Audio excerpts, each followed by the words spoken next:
प्यारे बच्चों, class 11th English medium lecture 4 है आपका। पिछले लेक्चर में मैंने आपके सेट्स के कुछ पार्ट्स ख़त्म कर दिए थे। Finite set, infinite set, empty set, roster form, set builder form. अब यह आर्टिकल बचा है इक्वल सेट। बच्चों, इक्वल सेट कहते किसे हैं? सिंपल सा है, two sets are set to be equal if they have exactly the same element, if they have exactly the same element, otherwise it is called unequal set. दो sets आपके equal तभी होंगे जब वही एलिमेंट रखते हों। जैसे अगर क्लास 11th में 30 बच्चे हैं, एक सेट हुआ। क्लास 12 में भी आपके 30 बच्चे हैं तो एक सेट हुआ। तो क्लास 11th के बच्चों का सबसेट हो जाएगा क्लास 12th के बच्चों में। ठीक है, ये एक सेट है बताया गया। या क्लास 11th A1 या B2, क्लास 11th B1 का ले लीजिए, क्लास 11th B2 का सेट ले लीजिए। अगर दोनों में इक्वल बच्चे हैं तो वो कौन सा सेट हो जाएगा? वो इक्वल सेट हो जाएगा। अगर आपका जैसे एग्जांपल लेते हैं, एग्जांपल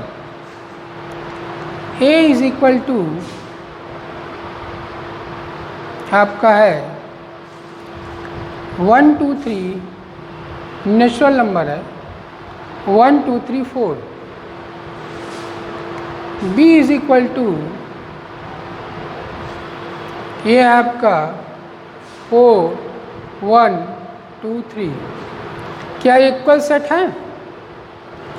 एग्जैक्टली ये आपके इक्वल सेट हैं। बस क्या है कि हम एलिमेंट्स को पलट दिए हैं। तो रोस्टर फॉर्म में मैंने बताया था कि आप एलिमेंट्स को पलट देंगे फिर भी वो एलिमेंट्स वही रहेंगे, सेट वही रहेगा। तो A इज इक्वल टू, इसमें देखेंगे कितने एलिमेंट हैं? 1 2 3 4 एलिमेंट हैं। B में 1 2 3 4 एलिमेंट हैं। क्या सेम एलिमेंट है? ये 4 है, 4 लाई कर रहा है। 1 देखेंगे 1 भी लाई कर रहा है। 2 देखेंगे 2 भी लाई कर रहा है। 1 भी 3 देखेंगे 3 भी लाई कर रहा है। तो ये आपके इक्वल सेट है, यानी A is equal to B। ये क्या हो गया? ये हो गया इक्वल सेट। इक्वल सेट हो गया। अब आप एक एग्जांपल लिया, x is such that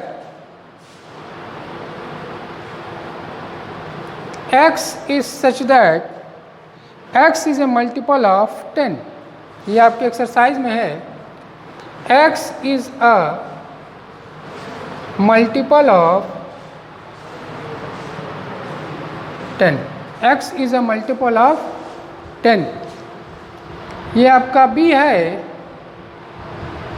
B आपका है 10 15 20 25 30। ये आपका सेट बिल्डर फॉर्म है, ये आपका रोस्टर फॉर्म है। तो सेट बिल्डर फॉर्म को रोस्टर फॉर्म में चेंज कर लेते हैं। A इज इक्वल टू देखते हैं कि x is a multiple of 10। Multiple of 10 का मतलब ये हुआ कि 10 20 30 40 50 डॉट डॉट ये सारे हैं एलिमेंट। ये आपके B इज इक्वल टू, इसमें कोई कंडीशन नहीं दिया है कि यहाँ तक लाई करेगा, तो इसलिए हमने डॉट डॉट लगा दिया। B इज इक्वल टू है 10 15 20 25 और 30।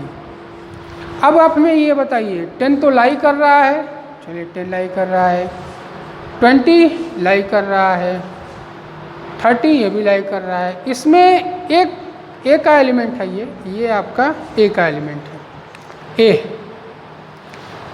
तो इसमें बताइए कि इसमें एक एक्स्ट्रा एलिमेंट है 15 और एक एक्स्ट्रा एलिमेंट है 25। तो जब ये एक्स्ट्रा एलिमेंट हुआ तो क्या ये इक्वल सेट हुए? नहीं। तो आंसर हो जाएगा A is equal to not B।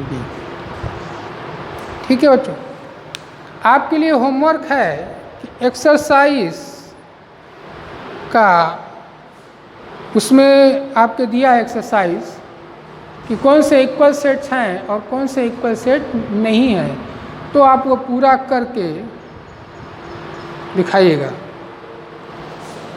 चलिए अब आते हैं सबसेट।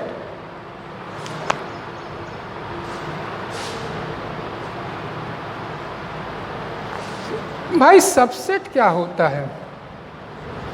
सबसेट ये होता है कि a set a set to be a set A is said to be a subset of B if every element of B is also an element of B। every element of A, every element A का प्रत्येक element B के element में exist करे, subset. अब आते हैं subset.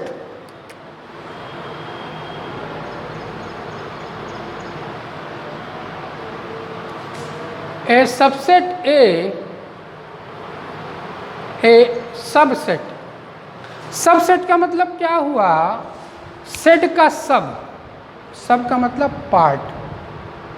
एक set हुआ, सेट 1 2 3 4, उसका पार्ट 3 उस दूसरे एलिमेंट में है कि नहीं। अगर A इज इक्वल टू 1 2 3 4 है और B इज इक्वल टू 3 4 है, तो A का एलिमेंट B में लाई कर रहा है, तो B is the subset of A। क्योंकि जो छोटा वाला एलिमेंट होगा वो सबसे पहले लिखा जाएगा, बड़ा वाला एलिमेंट बाद में लिखा जाएगा। तो a subset A is said to be a subset A is said to be a subset of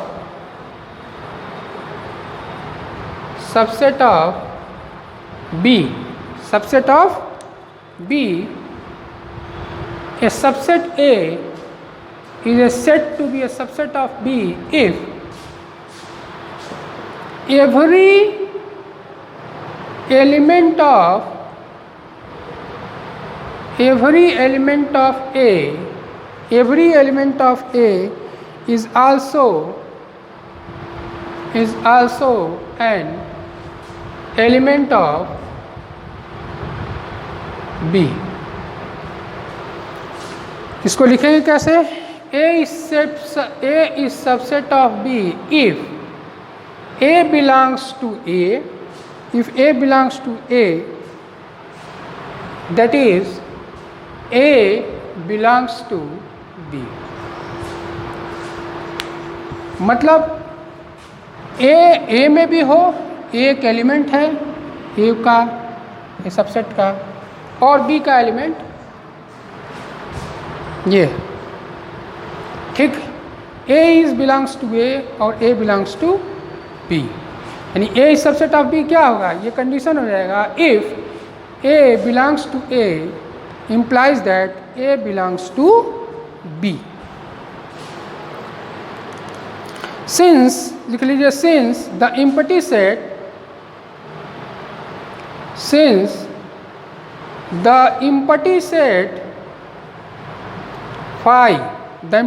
phi has no element, since the empty set phi has no element।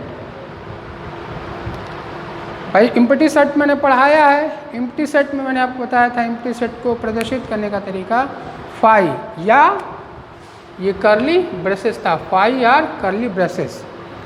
तो सिंस द, इसको note में लिख लीजिएगा, note, since then since the empty set phi has no element, since the empty set phi has no element, then phi is a set of, then phi is a subset of,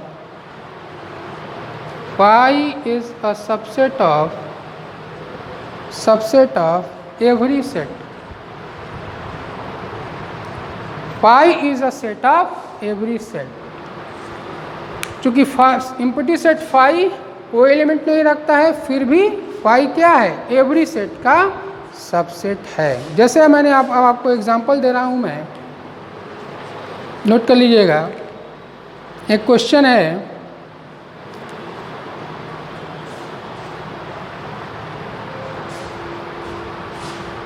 phi A is equal to, एक है phi और a is equal to दिया है 13, b is equal to दिया है 159, पाई दिया है।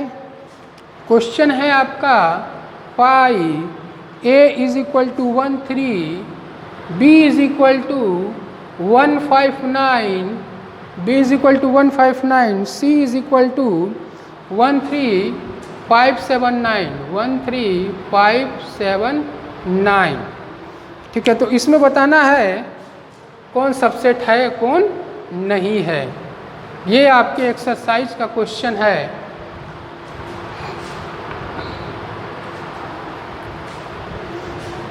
पाई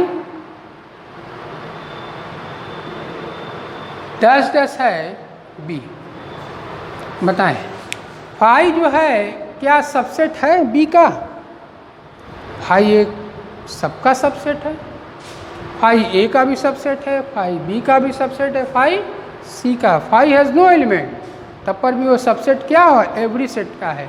तो कह रहे कि phi is subset of B है, तो phi is subset of B, phi is subset of B. अब कह रहे हैं, ये आपका पहला हो गया, दूसरा ए बी। अब बताइए ए जो है बी का सबसेट है? इंसर्ट करना है सबसेट या not subset. A is equal to 13 है, बी इज इक्वल टू 159 में 1 है, 3 इसमें है नहीं है। कह रहा है कि every element of A is belongs to every element of B. मतलब वो लाइक करे, भले वो ज़्यादा हो जाएगा। इसमें 1359 है, 13596 है और इसमें 159 है, तो ये भी सबसेट ऑफ बी हो जाएगा। मतलब सारे एलिमेंट लाई करने चाहिए। अगर सारे एलिमेंट लाई नहीं कर रहे हैं तो सबसेट नहीं है। तो A is subset of, A is not subset of B. अब बताइए तीसरा है A is subset of C है। देखिए 1 है 3 है, a इज इक्वल टू 13 है, c is equal to 13579, c is equal to क्या है? 13579। बताइए भाई, a 13 है, 1 और 3 लाई कर रहा है, 579 एक्स्ट्रा है, कोई दिक्कत नहीं है। तो a इज इक्वल टू हो जाएगा a is subset of c। अब अगर c ए पे रहता है, सी मान लीजिए सी ऐसे रहता, सी ए, तो ये हो जाता इसका सुपर सेट। ठीक, ये पलट जाता क्योंकि जो सबसे ज़्यादा एलिमेंट है वो पहले लिखा जाता है, तो उसका ये सुपर सेट हो जाता है। लेकिन जब सबसेट में लिखेंगे तो जो सबसे ज़्यादा एलिमेंट है वो हमेशा हम बाएं में लिखते हैं और इसको हम दाएं में लिखते हैं, उसको हम बाएं में लिखते हैं, कम वाले को। चौथा है आपका B is subset of C है कि नहीं है। देखिए 1 लाई कर रहा है भाई, देखिए 1 लाई कर रहा है, 1 लाई किया, 1 लाई किया, 5 लाई किया, 5 लाई किया, 9 लाई किया। ठीक, तो लाइज है B lies, B is the element of C 1, 1 belongs to B, तो 1 belongs to C, 5 belongs to B, तो 5 belongs to C, 9 belongs to B, तो 9 belongs to C। यानी कि सारे एलिमेंट फॉलो कर रहे हैं, तो B is subset of C। ठीक है बच्चों, चलिए अब एक आप होमवर्क लिख लीजिए, करिएगा इसको। होमवर्क में भी वो सबसेट इंसर्ट करना है। एक्सरसाइज आपका जो सबसेट है एक्सरसाइज 1.3 है शायद, एक्सरसाइज 1.3 का क्वेश्चन नंबर 2, ये आपको होमवर्क में दिया जा रहा है। सारे जो भी ये सबसेट है, सबसेट से ही रिलेटेड है, तो उसे आप हल करिएगा। ये आपका होमवर्क है,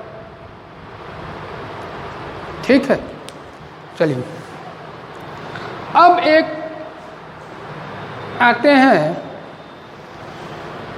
पहला और दूसरा क्वेश्चन आपका होमवर्क है, उसे आपको करना है। कुछ सवाल है उसमें मैं आपको बता दे रहा हूँ।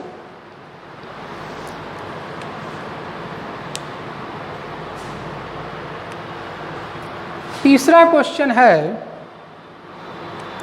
a इज इक्वल टू 1 2 3 4 और 5 आपका है।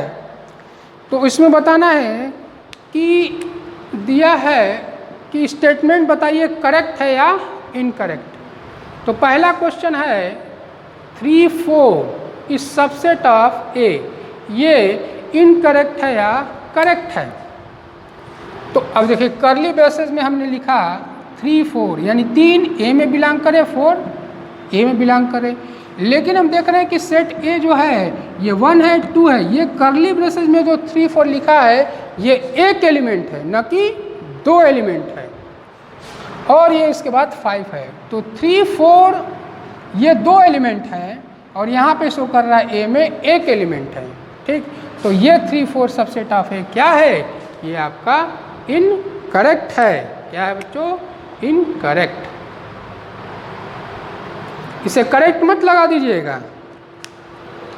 अब तीसरा है आपका इसी में क्वेश्चन, कर्ली ब्रेसेस में 3 4 इस सबसेट ऑफ A, क्या ये करेक्ट है? बिल्कुल, क्योंकि कर्ली ब्रेसेस में एक एलिमेंट है, इस कर्ली ब्रेसेस में ये एक एलिमेंट है, तो ये सबसेट ऑफ A क्या है, ये करेक्ट है। 5 is subset of A, 5 is subset of A। Also जाहिर सी बात है कि हमने बताया ही है कि 5 हर सेट का सबसेट होता है, तो 5 इज सबसेट ऑफ A क्या है बच्चों, करेक्ट है। लेकिन एक आपका दिया है उसमें 5 कर्ली ब्रेसेस में है, सबसेट ऑफ A, क्या ये करेक्ट है कि इनकरेक्ट है? क्योंकि कर्ली ब्रेसेस में यहाँ 5 कहीं दिख रहा है, इस A में A का सेट है जो कर्ली ब्रेसेस में है, 5 कहीं दिख रहा है? नहीं, सारे एलिमेंट दिख रहे हैं। तो कर्ली ब्रेसेस में लिखा है तो ये क्या है, ये इनकरेक्ट है। बाकी आप होमवर्क करिएगा, रेस्ट और होमवर्क, रेस्ट क्वेश्चंस लिख दे रहा हूँ। रेस्ट क्वेश्चन होमवर्क में करिएगा। अब आते हैं पावर सेट। पावर सेट क्या होता है भाई? The collection of all of A subset, the collection of all of a subset A is called the power set of A. The collection of all subset of a set, power set.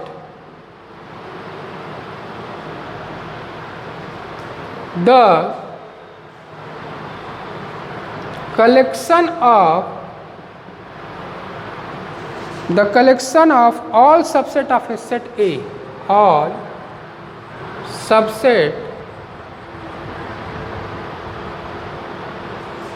subset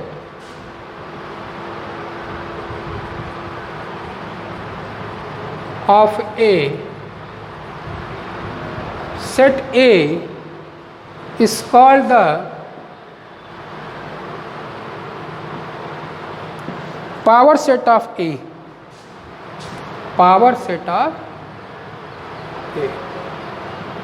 The collection of all subset of a set A is called the power set of A. It is denoted by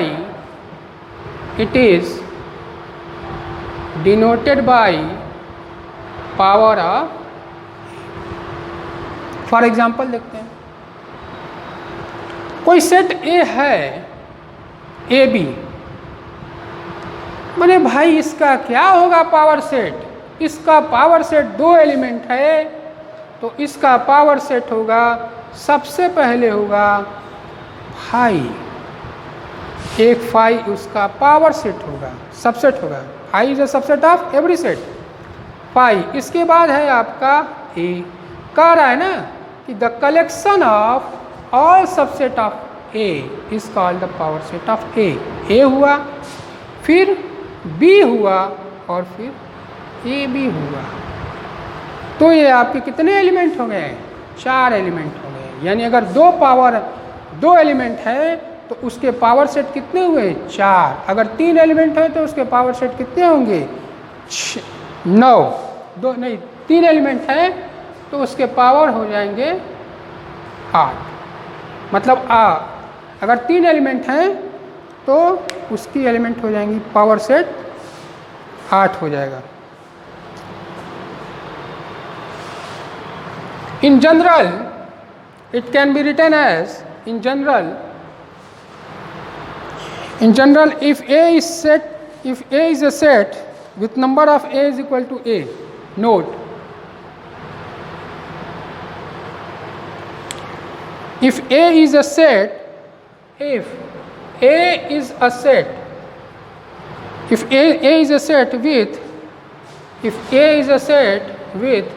number of A is equal to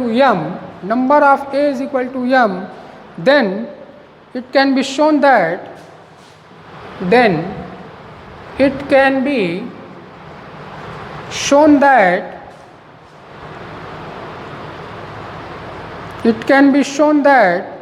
number of power of A is equal to 2 to the power m। इसको मैंने सिर्फ लिखवाया है परिभाषा, मैंने बता दिया कितने हैं कि अगर ए बी है 2 एलिमेंट हैं तो इसके पावर सेट 4, 3 एलिमेंट हो जाएंगे तो इसके पावर सेट कितने हो जाएंगे? 8 एलिमेंट हो जाएंगे। चलिए एग्जाम्पल करके देखते हैं।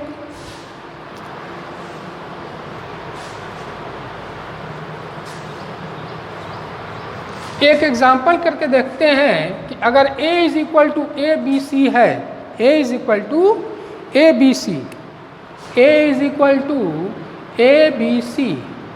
चलो भाई पावर देखते हैं कितना होगा इसका power of set, power of A. पहला होगा 5, फिर ए, कितने एलिमेंट होंगे? 2 to the power 3, ये हो जाएगा 8। m की वैल्यू कितनी है?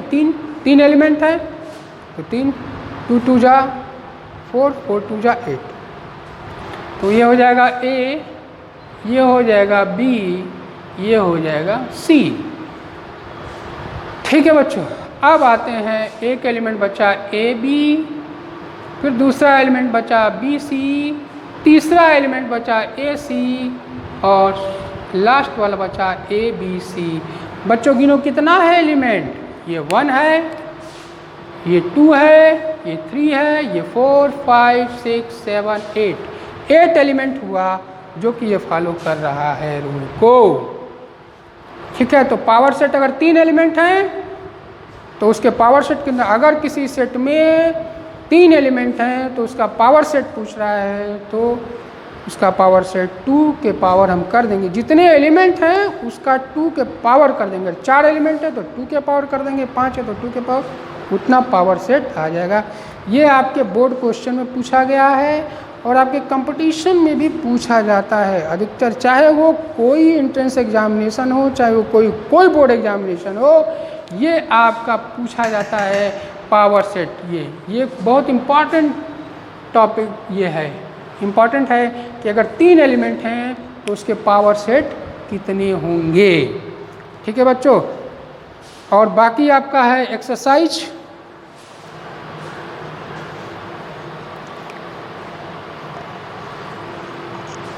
होमवर्क में आप जो सारे एक्सरसाइज हैं पावर सेट से रिलेटेड वो कर लीजिएगा, और इसके बाद होमवर्क लिख लीजिए। एक्सरसाइज 1.3 का question number 4, question number 4 solve करना है। सॉल्व, ये आपको होमवर्क में इसको सॉल्व करना है। अब उसके बाद अगले लेक्चर में अगली टॉपिक होगी। Thank you.